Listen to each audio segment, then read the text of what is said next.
Bem-vindos ao Da Capa à Contracapa, depois do 25 de Abril e do 1º de Maio, um programa sobre as utopias. Para que servem, afinal, as utopias nos tempos de hoje? Porque é que também as distopias são tão populares? Convidámos para esta conversa Fátima Vieira, da Faculdade de Letras da Universidade do Porto, e André Barata, da Universidade da Beira Interior.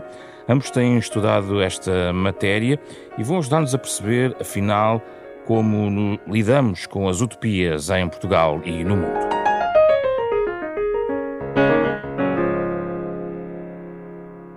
Muito obrigado pela vossa presença nesta versão digital do programa.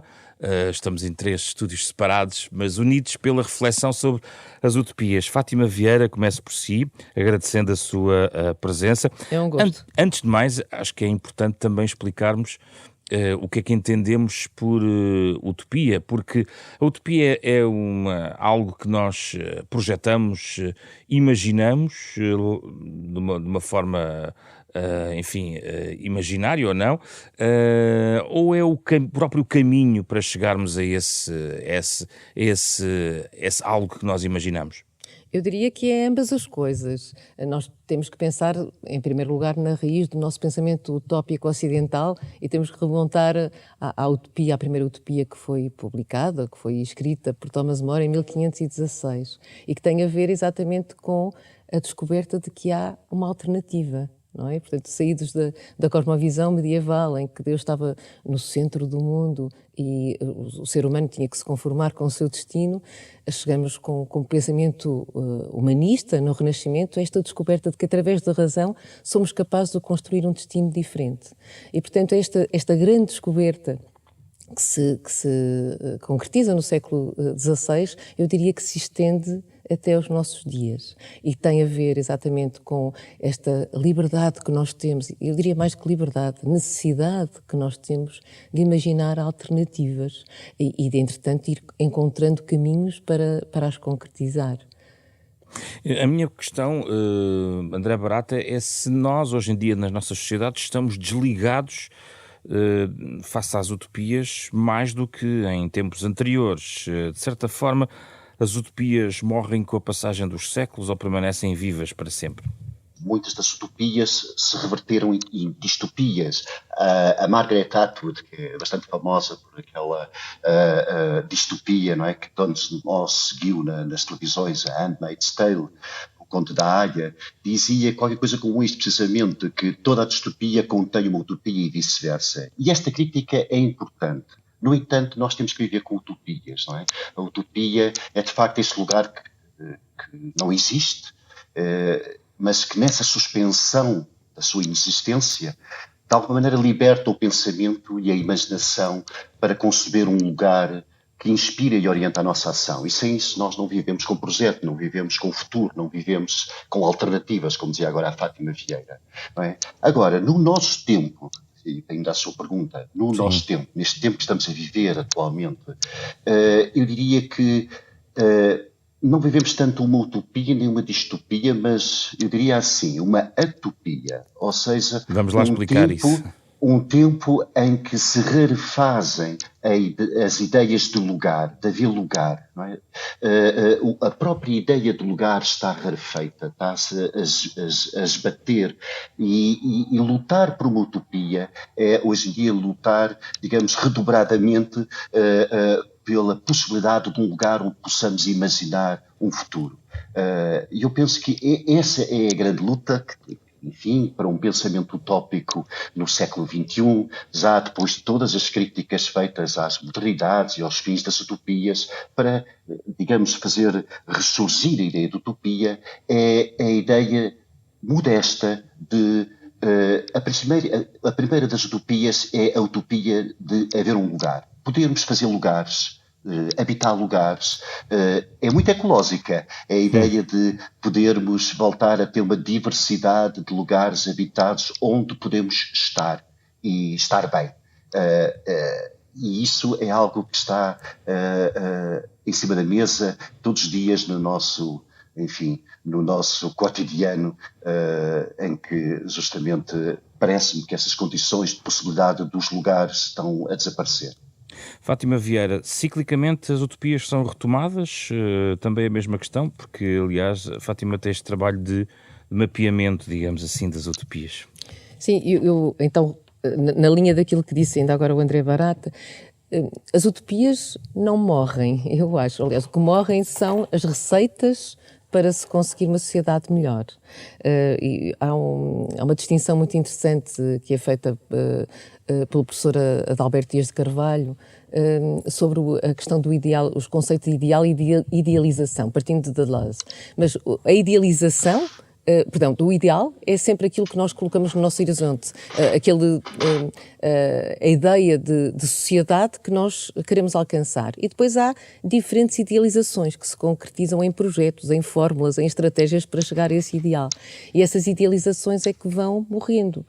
Por exemplo, no século XVI, XVII, a estratégia, a fórmula para resolver os problemas era termos uma sociedade com leis muito rígidas, isto porque estamos no período do humanismo cristão, em que, embora haja uma grande confiança no ser humano, há também a ideia do pecado original e, portanto, o ser humano por si não é capaz de conseguir alcançar uma sociedade ou concretizar uma sociedade perfeita. Depois, no iluminismo, já temos toda a crença no ser humano e, portanto, temos uma estratégia diferente. Depois, no século XIX, sobretudo com o pensamento marxista, encontramos todas as esperanças depositadas também na ideia de revolução.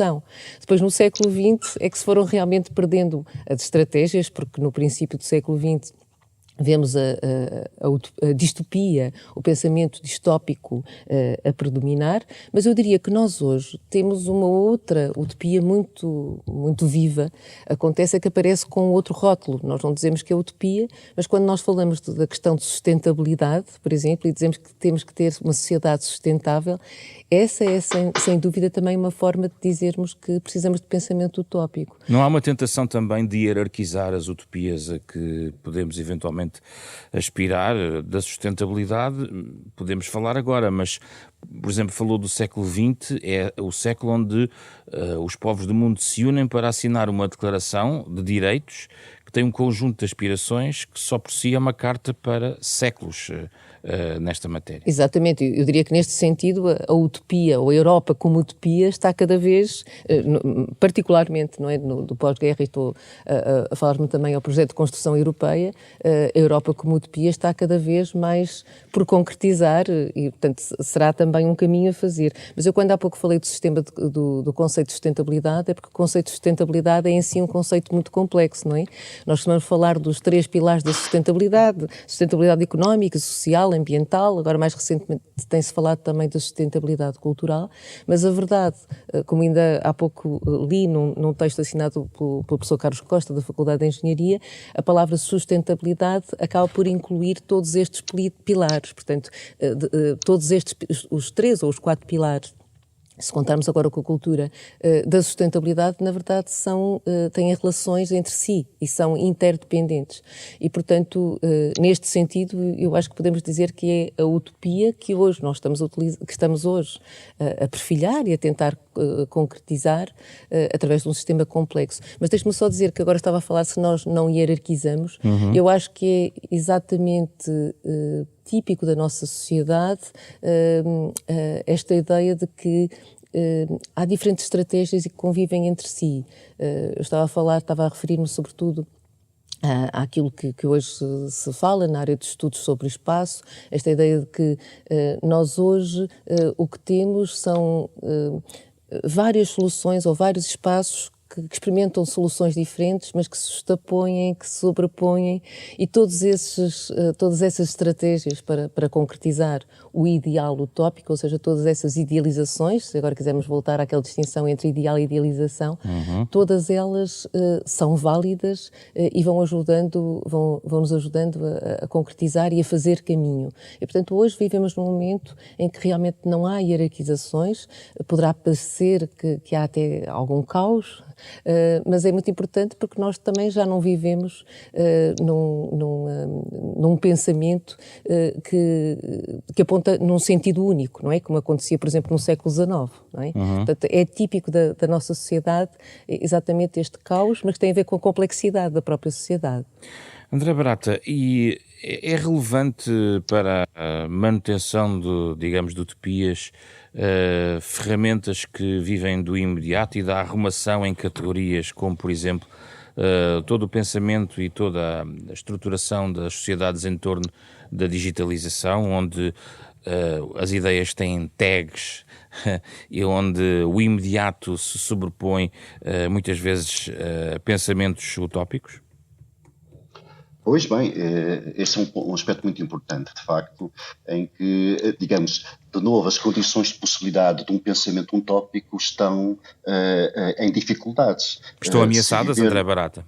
eu diria que sim, estão ameaçadas, no sentido em que, se vivermos num presente demasiado instantâneo, digamos assim, que não se desdobra no futuro e que se reze, digamos assim, por uma regra de absoluta transparência, dificilmente há espaço para o surgimento do pensamento utópico. Eu estava a pensar aqui em duas distopias que dão conta disso. Estou a pensar numa que foi, enfim, foi até precursora do 1984, do George Orwell, do Evgeny Zamyatin, intitulada Nós, e que descreve justamente uma sociedade de total transparência, em que todos os aspectos da vida da sociedade estão em relação transparente. E outra, até de uma autora portuguesa que eu aprecio muito, a Joana Bertolo, que escreveu um livro chamado Ecologia e que nos dá também uma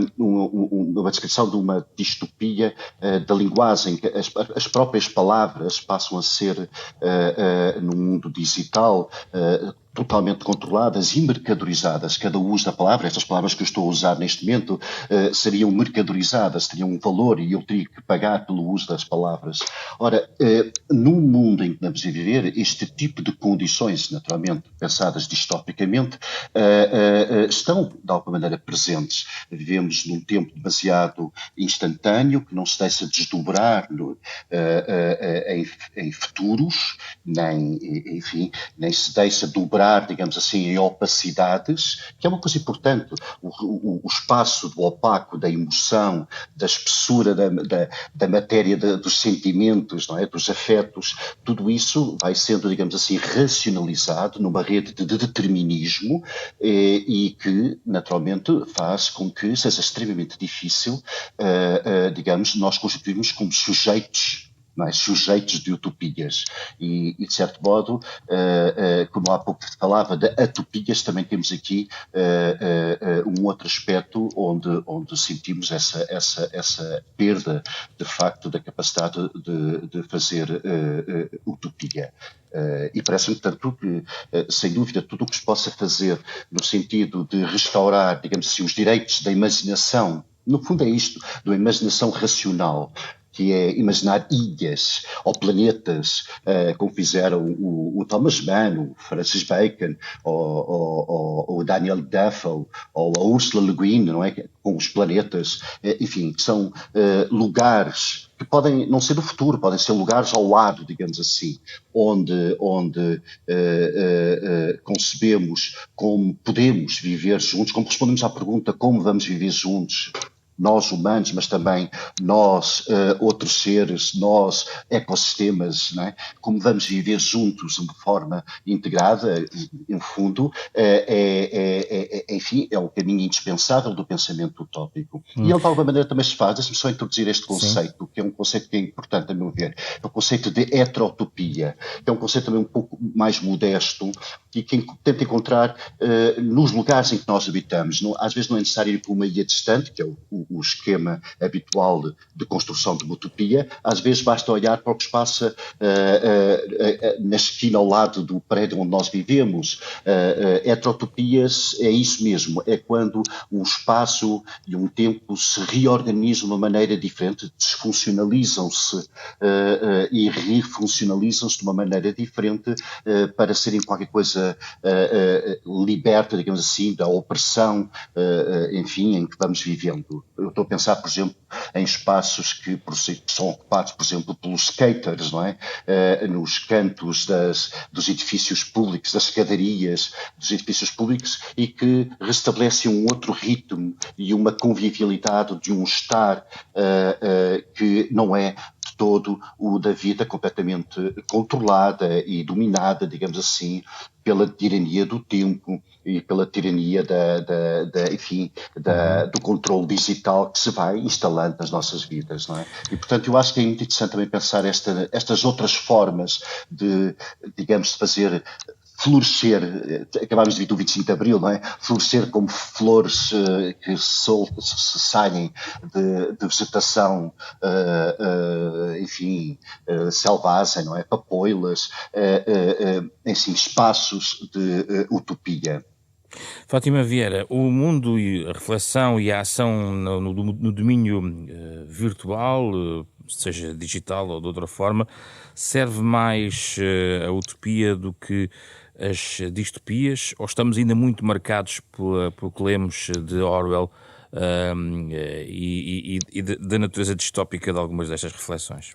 Eu diria que se pensarmos naquilo que nós encontramos no mundo digital, por exemplo, se pensarmos em micronações, elas são sobretudo utópicas. Aliás, pensando bem, eu estive a fazer um estudo sobre as micronações que se foram concretizando nos últimos 20 anos na internet e elas são todas utópicas mesmo. Eu vou já explicar o que eu queria dizer. Eu queria só pegar na ideia da utopia que foi aqui avançado pelo André Barata, porque me parece que faz todo sentido quando falamos realmente no mundo digital, porque nós deixamos de ter um lugar, não é? Nós antigamente, se queríamos fazer um movimento, se queríamos criar um movimento para mudar a sociedade, tínhamos que contar com as pessoas que estavam na nossa escola, que eram os nossos vizinhos, que viviam na nossa cidade.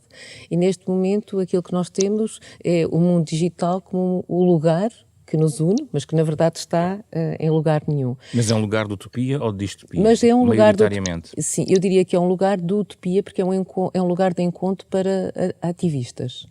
Nós vimos como é que grandes movimentos foram conseguidos apenas por causa do recurso ao digital, não é? Estou a pensar na Primavera Árabe, por exemplo, mas estou a pensar também na ficção, se nós quisermos pensar, porque realmente uma coisa é o pensamento utópico, outra coisa é a literatura utópica que vai alimentando, e já foram aqui apontados tantos exemplos de literatura utópica.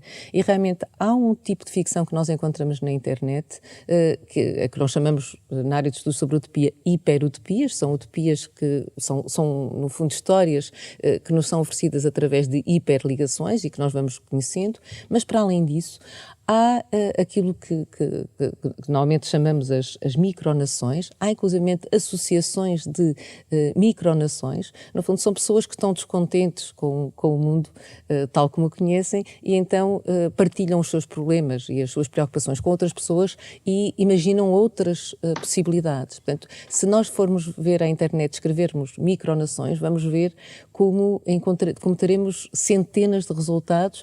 Algumas das micronações têm inclusivamente 20 anos de história e, portanto, são, sem dúvida, lugares de debate utópico. Agora, mas claro. Isso deixe-me só interromper, Sim. Isso pressupõe que toda esta ação não é uma ação puramente individualista, mas requer um movimento de pessoas e um diálogo. Exato. E que a utopia se constrói desse ponto de vista e não apenas e só no individualismo, que é muitas vezes o tom dominante no ambiente virtual. Sim, mas neste caso, que estou a dizer das micronações, temos micronações que são participadas. Às vezes algumas têm 10 mil participantes, pessoas que ativamente, por exemplo, imaginam uma legislação. E, portanto, há muitos, basta realmente digitarem no Google micronations, portanto, tem que ser em inglês, provavelmente, embora o Brasil tenha várias micronações e, portanto, possamos ter também bastantes resultados.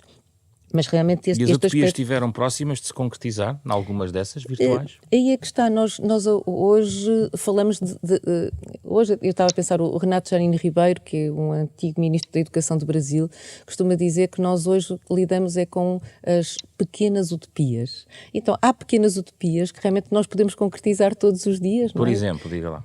Pequenas utopias pode ser, por exemplo, mudarmos a forma como funcionam as escolas, por exemplo. Portanto, eu posso fazer uma pequena utopia organizando-me na minha rua, por exemplo, com uma pequena horta comunitária. Portanto, são aqueles pequenos organizando no meu prédio. Mas a cidadania não é uma utopia, ou é?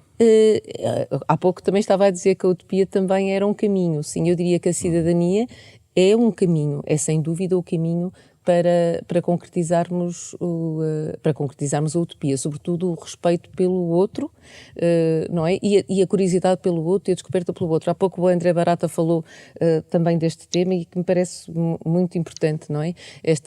A utopia se tem a ver com alternativas. O grande problema que nós temos, e agora voltando também ao digital, é que nós vivemos muitas vezes, e essa parte é a parte distópica, nós vivemos numa bolha, não é? O Byung-Chul Han esteve ainda há pouco tempo aqui no Porto, no Rivoli, no Centro de Cinema Batalha, a falar-nos exatamente do perigo deste conceito de mesmidade, não é? Nós, nas redes sociais, eu, por exemplo, tenho Facebook, e quando me incomoda a forma como algumas pessoas pensam, eu desamigo-me, não é? E, portanto, o que acontece é que na bolha digital, na minha bolha digital, estão as pessoas que pensam como eu. O que é muito interessante para mim, para a minha qualidade de vida, mas a verdade é que também perco todos aqueles que pensam de forma diferente. E a utopia tem exatamente a ver com isso, não é? Com conhecer o outro, a curiosidade pelo outro e perceber como é que o outro pensa e se calhar contribuir também para o caminho utópico que nós vamos fazendo. Certo, eu queria chegar à questão da democracia e da política, mas antes disso, André Barata, eu gostava de ouvir também sobre esta questão do digital e recolocar ainda mais uma questão em cima desta nossa conversa, que tem a ver com a inteligência artificial. Está mais a caminho de uma utopia ou está numa distopia que nos remete para cenários catastrofistas? Pois, enfim, essa é uma posição, é uma questão muito controversa. A minha opinião relativamente às redes sociais e relativamente à inteligência artificial, enfim, a toda esta transição que está a acontecer-nos, é de que, na verdade, ela vai herdar os dilemas e as ambivalências que nós já trazíamos do passado. Ou seja, no fundo, se nós tínhamos que batalhar por pensamento utópico versus opressão e sistemas que nos reprimem, portanto, e que nos, enfim, podemos assinalar de uma forma distópica, em contexto em que não envolvia inteligência artificial nem redes sociais, da mesma maneira, nós vamos ter que fazer este debate com elas. Ou seja, no fundo, trata-se de perguntarmos como é que podemos mobilizar as redes sociais. Aliás, a Fátima Vieira já de alguma maneira mencionou isso, para o pensamento utópico, não é? Como podemos conceber uma relação com os desenvolvimentos que a inteligência artificial nos trará para uma perspectiva utópica e não para uma perspectiva distópica. E, portanto, o debate será sempre este. Não é? Quase como se tivéssemos uns influenciadores para a utopia, digamos assim. Alguém que fundo, encarrila o processo para a utopia. Exatamente, porque no fundo, de outra maneira, estamos aqui num determinismo, não é? E estamos a ceder espaço contrário ao pensamento utópico. No fundo, nós temos que encarar para a realidade que se vai transfigurando, a partir também das transições que vamos vivendo, como novos espaços, novas arenas, onde temos que justamente continuar a lutar por uma concepção que achamos que faça sentido do humano como uma existência em relação aberta com o mundo, de inclusão, de convivialidade e onde, enfim, conceitos largos e amplos de ecologia façam sentido, não é? Agora, eu gostaria de pegar porque fez uma pergunta que eu acho deliciosa e que não queria deixar de fugir, que é aquela pergunta, o que é que era uma utopia para mim, o que é que seria uma utopia para mim nestes tempos, não é? Sim. Eu acho que há uma utopia muito realista. Aliás, há um autor que escreveu um livro chamado Utopia para Realistas, um holandês chamado Rutger Bregman, não é Bergman, como o realizador, tem que se trocar ali o R, é Bregman, e ele defende justamente, vamos voltar à utopia, à primeira utopia que o Thomas More defendeu, e que é aquela ideia do RBI, do rendimento básico incondicional, que é uma boa utopia, é uma utopia que de facto não é simplesmente uma pequena mudança dentro de um sistema que se mantém, mas que procura de facto transformar alguma coisa profundamente na maneira como nos relacionamos uns com os outros, nas relações de trabalho, nas relações com o lazer, com o ócio, e então ele diz que, bom, se nós olharmos bem para as condições que dispomos, é uma questão quase de mindset. Nós teríamos condições, efetivamente, mudando o mindset e olhando para uma das utopias mais antigas, para avançar com uma proposta, por exemplo, num contexto europeu, poderia fazer todo o sentido, a ideia de um rendimento básico incondicional, ou seja, um rendimento que fosse... Já está a ser testado. E já está a ser testado e que talvez fizesse sentido quando as populações estão a envelhecer e se calhar porque há falta de capacidade de autonomia, autonomia no sentido forte, ou seja, de uma liberdade de assumir responsavelmente a condução da sua própria vida e planear um futuro. É isto tudo que quer dizer autonomia, e que isto possa ser um conceito utilizado na vida prática dos mais jovens. Ou seja, os mais jovens poderem dispor de um rendimento básico e condicional, enfim, que antes da sua vida ativa, da entrada da vida ativa, os possa preparar para, de uma forma autónoma, entrar nela, e se calhar isso pode ser parte da resposta ao problema do envelhecimento de populações, enfim, que, por exemplo, em Portugal, se olharmos para 2050, provavelmente estaremos com 6 milhões de portugueses. Mas também nos remete, André Barata, para a questão da organização do trabalho. É mais fácil encontrar neste momento experiências mais disseminadas nessa perspectiva. Nós não imaginaríamos há uns anos estarmos a debater semanas de 4 dias e tentar valorizar, por exemplo, a questão do descanso, o direito a desligar, a ideia de uma certa escravidão relacionada com as rotinas laborais. Apesar de tudo, há algo de utopia nesse tipo de caminho que está a ser feito. Eu acho que, sem dúvida, eu acho que aqui a questão fundamental é que a utopia seja efetivamente um espaço de alternativa, seja um espaço de transformação e que não seja simplesmente, digamos assim, uma espécie de compromisso que mantém o mesmo sistema. Aliás, a própria ideia de sustentabilidade, a Fátima Vieira há pouco mencionou, e é um conceito absolutamente crucial para nós, mas a própria palavra sustentabilidade tem esta ambivalência. A sustentabilidade pode ser apenas uma forma de irmos tentando ganhar tempo e mantendo o mesmo sistema, ou a sustentabilidade é um momento de reflexão sobre a alteração para um sistema efetivamente sustentável. E eu acho que o pensamento utópico tem sempre esta situação de ter de lidar ao mesmo tempo com uma continuidade, mas também ter que incorporar dentro de si um espaço de descontinuidade. Aliás, as utopias foram sempre pensadas, digamos assim, ao lado, digamos assim. Eram ilhas, eram espaços exteriores a um sistema onde, com essa libertação de serem não serem um lugar inexistente, não é?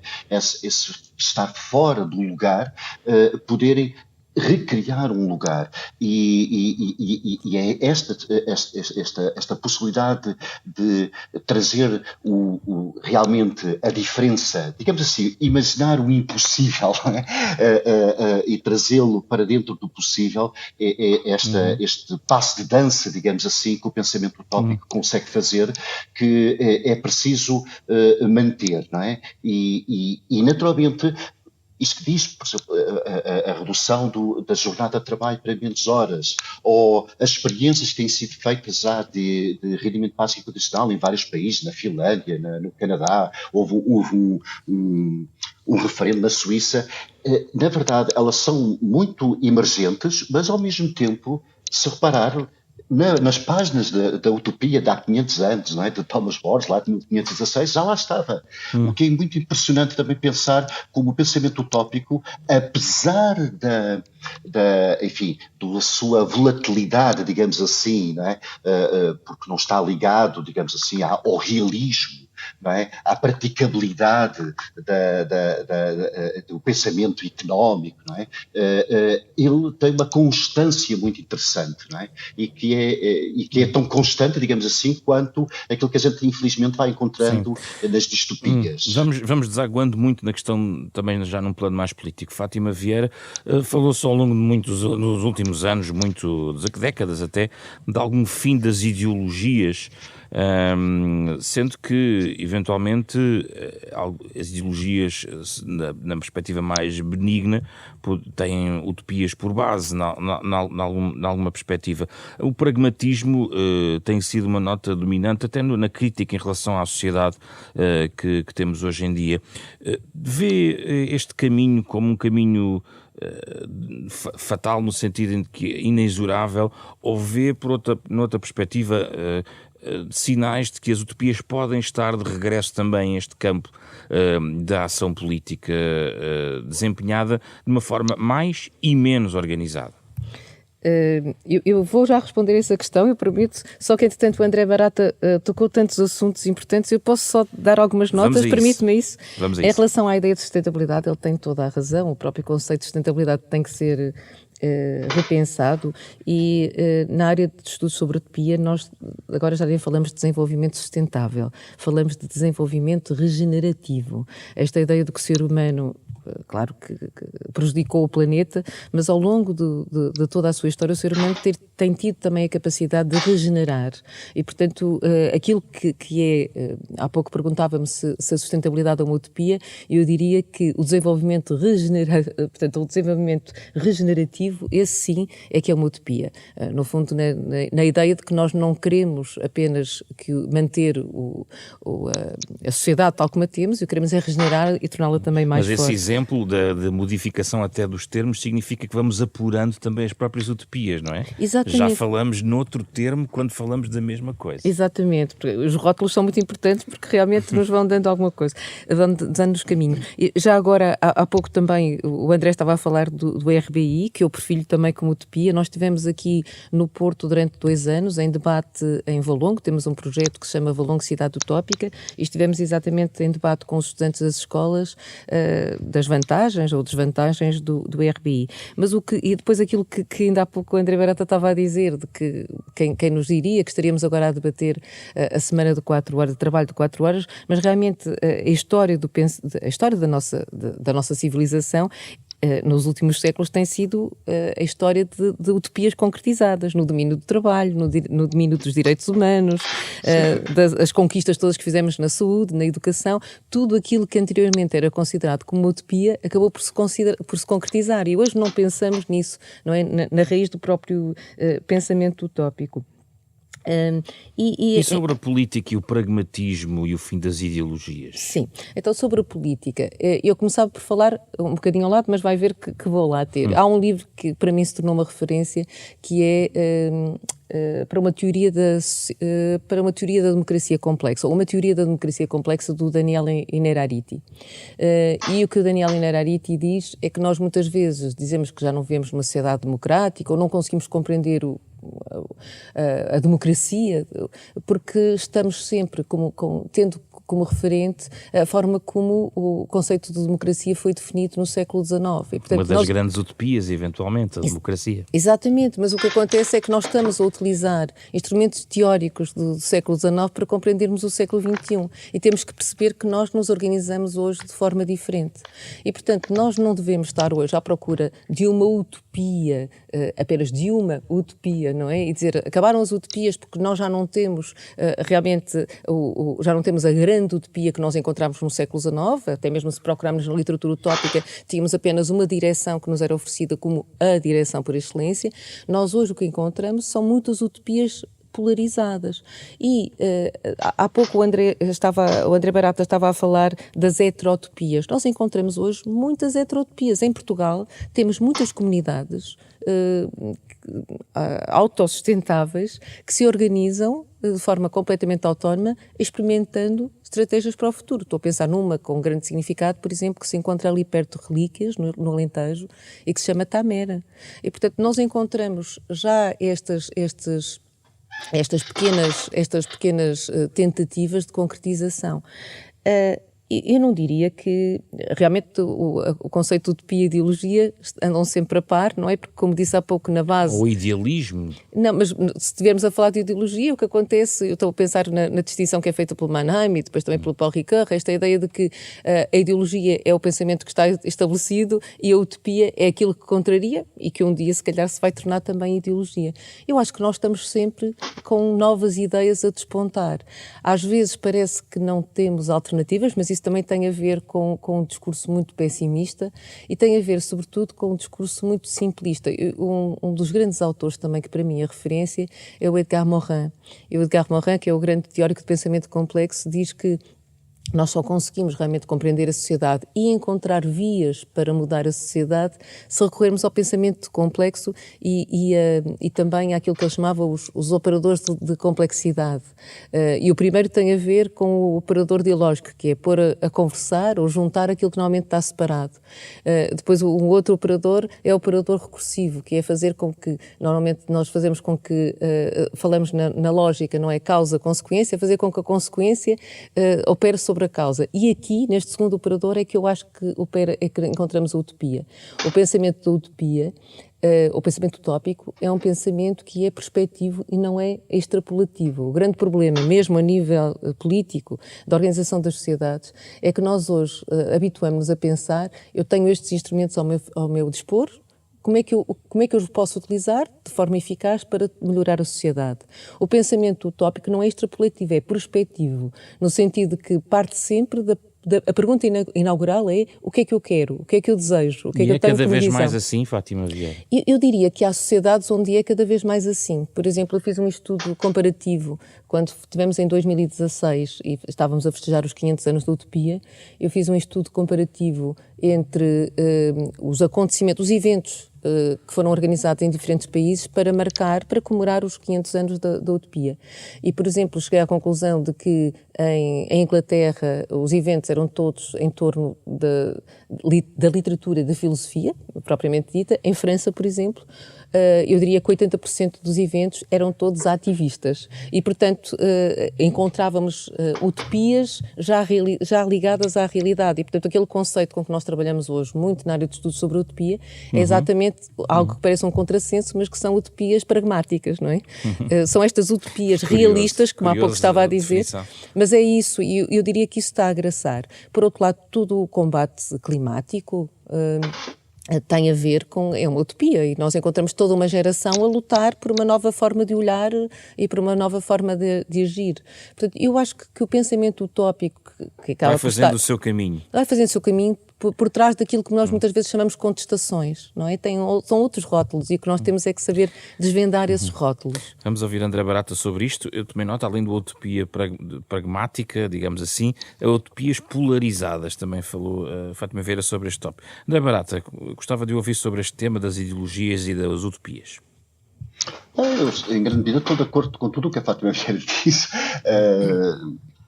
De facto, quer dizer, há uma espécie de esquematismo que surgiu muito na literatura filosófica, política, de que estávamos num tempo de mortes, não é? A morte da política, a morte das ideologias, a morte das utopias, e que isto ia tudo junto, não é? E houve também esta espécie de colagem da utopia à ideologia. Enfim, eu agora não vou estar aqui a tentar reabilitar o conceito de ideologia, mas no conceito de utopia, pelo menos, isto parece bastante evidente que aquela palavra que usou há pouco, o idealismo, parece-me importante, de facto. Há um idealismo, digamos assim,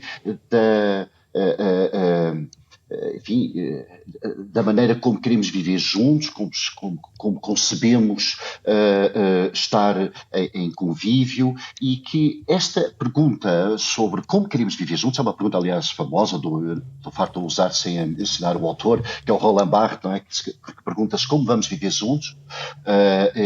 Esta pergunta deve surgir da pura comparência uns diante dos outros, não é? Num espaço de convívio,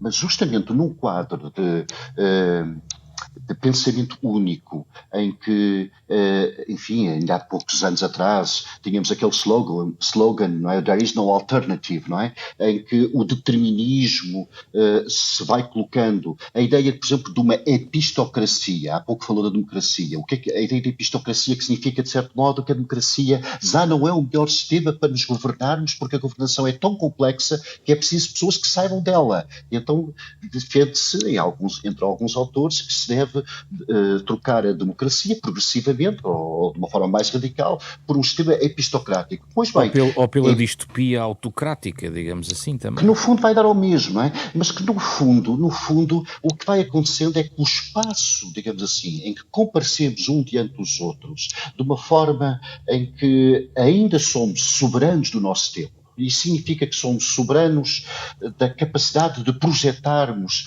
a resposta à pergunta como vamos viver juntos e como é que vamos desenhar futuros, não é? No fundo, encarar o mundo como um mundo não apenas de necessidade, mas também de contingência, não é? Em que as coisas ainda são suscetíveis da novidade, do nascer, do irromper. A Hannah Arendt dizia que o milagre na forma laica é o nascimento, é as coisas poderem nascer, é as pessoas poderem ter um começo, não é? Justamente é de certo modo este espaço que pelo qual temos que lutar enquanto lutamos, digamos assim, por uma retoma do espaço da utopia nas nossas vidas enquanto membros ativos de uma comunidade pública e que, no fundo, é soberana do seu tempo e soberana da sua existência.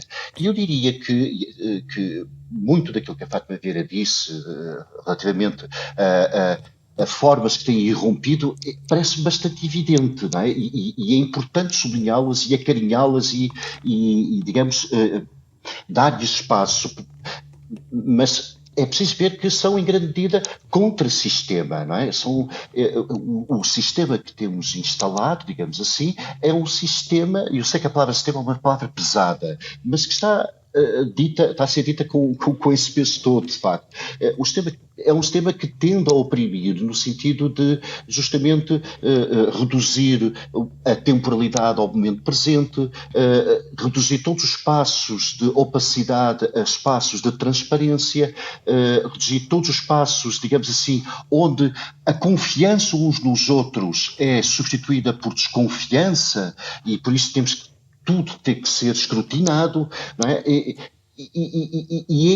este quadro, que é um quadro sistémico, tem que ser, digamos assim, dinamitado através da forma mais simples, que é ir dando alimento, nutrindo estas formas de pensamento utópico que muitas vezes vão surgir em comunidades alternativas, de facto, a Mer é um exemplo, que vão, digamos, florescendo como papoilas por aí, não é?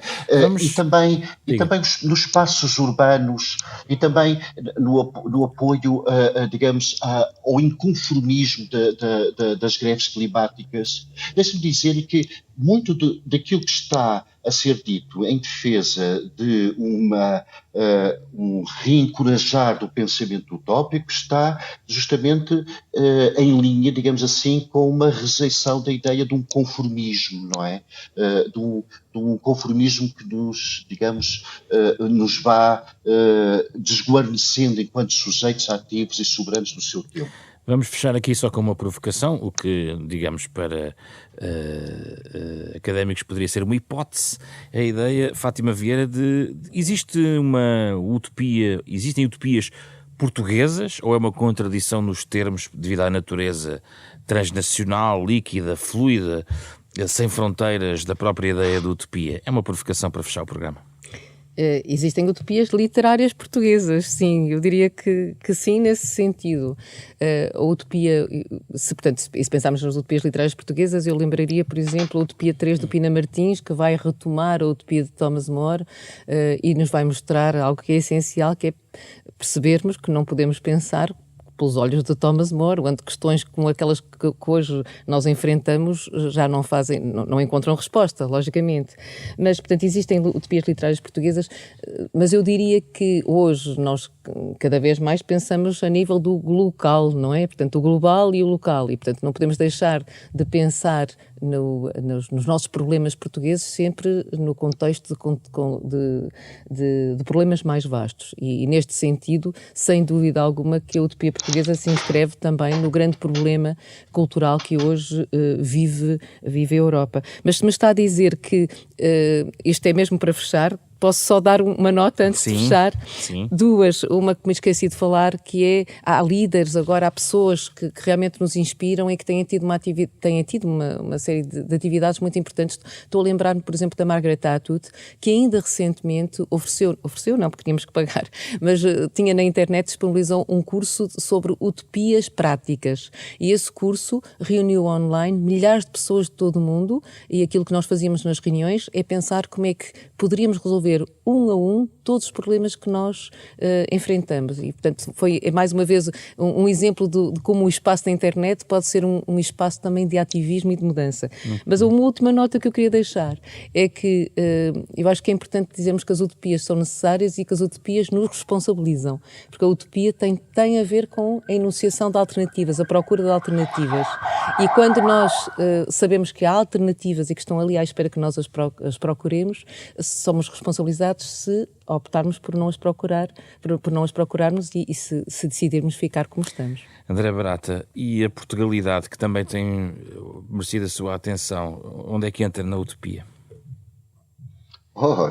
Olha, eu acho que a Portugalidade, se conseguir deslocar o seu excesso de atenção do passado para mais atenção para um futuro, está a fazer um belíssimo caminho, quer dizer,